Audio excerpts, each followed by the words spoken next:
Okay, so right here I have the Silverstone rvz02. It's a really tiny MITx case.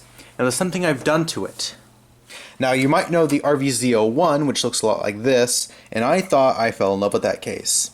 No, this case is better. It is, I think, a bit thinner. It obviously looks a bit thinner than the rvz01. I kind of don't like in the front, this right here turns into an orange LED when it's turned on. Not my favorite color, obviously, but yes. But this case up here supports two 2.5-inch SSDs and a 3.5-inch drive back here on the other side where the GPU goes, if your GPU is less than 13 centimeters. The video card I'm going to be using is much larger than that. It is a bit longer, which is unfortunate because 3.5-inch drives are still a thing. So what I've done over here is I've taken out an SSD sled, bent this metal over where this thing is supposed to go right onto, and you can actually take it out, I think. Okay, yeah, they do pop out if I were to take them off right here. Sorry for the lighting, it might be kind of dark in here. But you slide the SSD in from like this, and I took the other one out because I'm going to be needing to fit a 3.5-inch drive in, so now it does fit, just like that. Now it's a really, really close, really tight fit, but it does fit, and that's good. Like, you could probably see it's the top is barely there, but I have tested it, I've closed it, and it does actually fit. It goes right over it though. Oh my god, the exposure was so low. Okay, but that's a lot better. So when you lower this thing, you get two USB 3.0 ports, a headphone, and then a microphone jack right there. That's pretty cool. It snaps up there. So on this side, you get your two SSD sleds, or two 2.5-inch hard drive or SSD sleds, but I've of course taken one out, so now I can fit a 3.5-inch drive there. An ITX motherboard going like this. The IO shield goes back here, and the power supply right here. And then the GPU and the additional, maybe hard drive, if your GPU is less than 13 centimeters, will go right here. But I'm not showing you the case because I got it, which I did a couple days ago.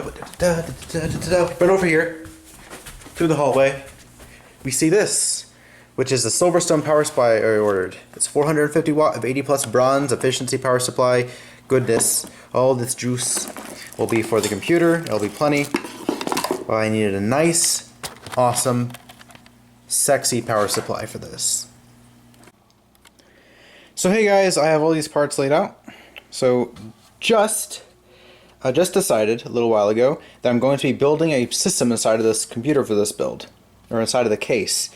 So the components I'm using are the 450 watt EVGA power supply, and yes, all this stuff will be able to fit in here. I used a power supply calculator, and it said 375 would be fine. Okay, so the components are this: the 450 watt 80 plus bronze power supply.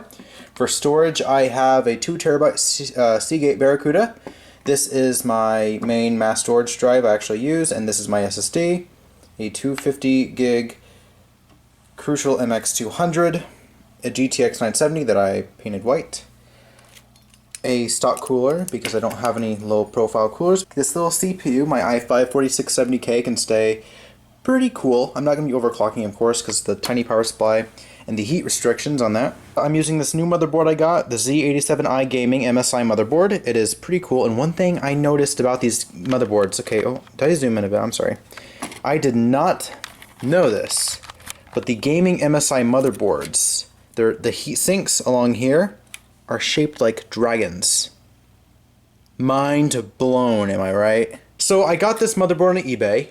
It said new for $72, I think. $75, $72, which is cheaper than the cheapest LGA 1150 socket motherboard that has onboard Wi-Fi. Right now I'm using Ethernet, but with this board I'm going to be testing out the AC onboard wireless. But I got this motherboard, it said new, but I don't know how new it was because it came in a box that was not the retail box. Let me grab it. It was right here. This box, it says MSI mainboard, which is super fancy. Great naming, by the way. And I was like, oh, whatever, that's fine. The box and the thing. But it also doesn't come with SATA, a manual, And I get if you lose the SATA or you're using the SATA, you lose the manual. But how do you forget an IO shield? Like, what are you using that for? Yeah, so it didn't really come with anything. That kind of tiny bit upsets me. Also didn't come with the screw-on little antennas for this, so I think I have some around and I'll just see if those fit. Also, we have 16 gigabytes of Patriot Viper 1600 megahertz RAM. I think that's it. I have this wrench here because I was taking off some standoffs on this thing, which had a water cooler on it, so bye. And I also have the manual right here in case I need to look at it, see how to install things. I already installed the power supply, so I'm sorry I have to hold the camera like this, but my tripod's broken, and also at some other place right now that I can't retrieve it, so yeah. First I'm going to take off the thermal paste, so I have a rag. Also I'm right-handed, so we'll see how well this goes. I also cleaned the thermal paste off of the heatsink, which by the way, this heatsink is brand new, never used. The standoffs are already pre-installed, so I'll just be facing the I/O out this backing right here. Backing's a funny word. I think I made that up. Actually, no I didn't. I think I've heard that before somewhere. I need to lay the camera down again. So this is a big moment for me because I just realized on this board that there's an HD audio slot. So I was looking all over it last time and I thought this was it for a little while, but the pins on this are a bit thinner than the USB ones. So I decided that wasn't it after I was like bending the pins back and forth. So I realized the audio is back here and it was like really hidden. So yeah, I'm happy. Yet another thing is that I might have a bit of problem routing all the cables. So the USB 3.0 right here is kind of stressed a little bit, but I think it's fine. It's coming from right up here to back here, back up through, and then over and around. I feel like it's being stressed though, but it might be fine. We'll find out. I'm gonna go put in the RAMs now, so I'm grabbing one stick of 8. And this is Patriot Viper RAM. It's not super popular, I guess, or it's just not very accessible. But I got mine from Fry's Electronics, so this has been like my signature stuff because whenever I need RAM, I go over there and get some because it's local. So next we're going to spread some thermal paste on the processor and then put the heatsink on. Come on, there we go. 4. Alright. Next, SSD. I will raise you.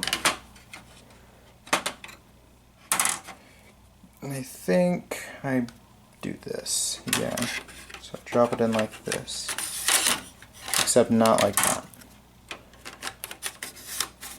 There, like that. Snaps back down. Easy as pie.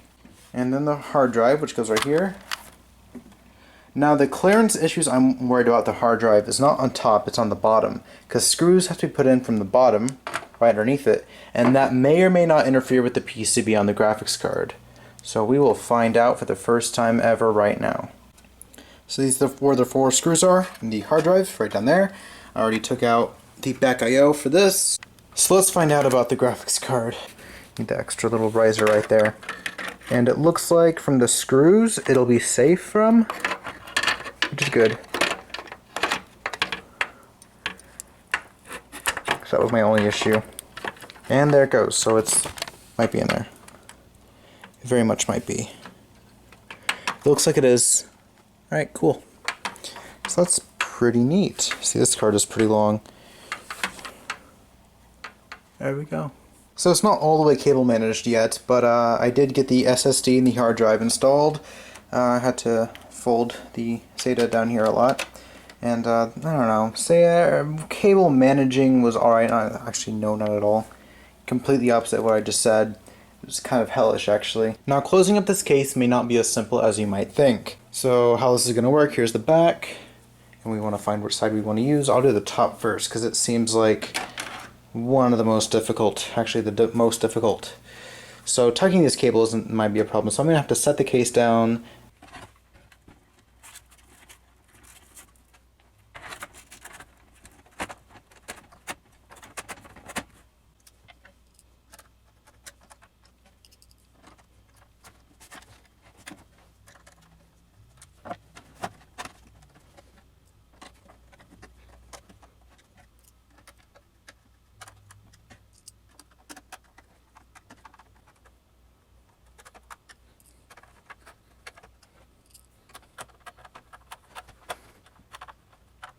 So this case that I've crafted my computer back into. I'm just gonna do some self B-roll.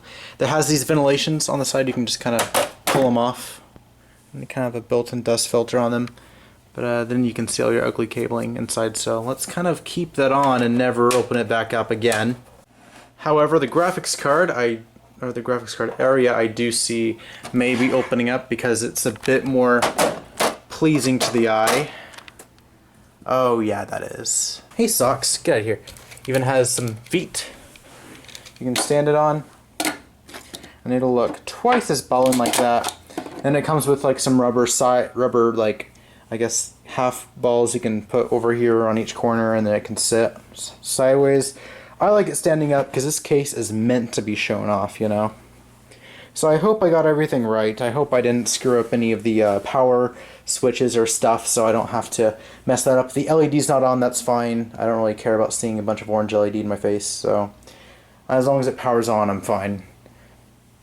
So there's that. You'll be seeing more of this case later with a different computer inside of it soon. Thank you.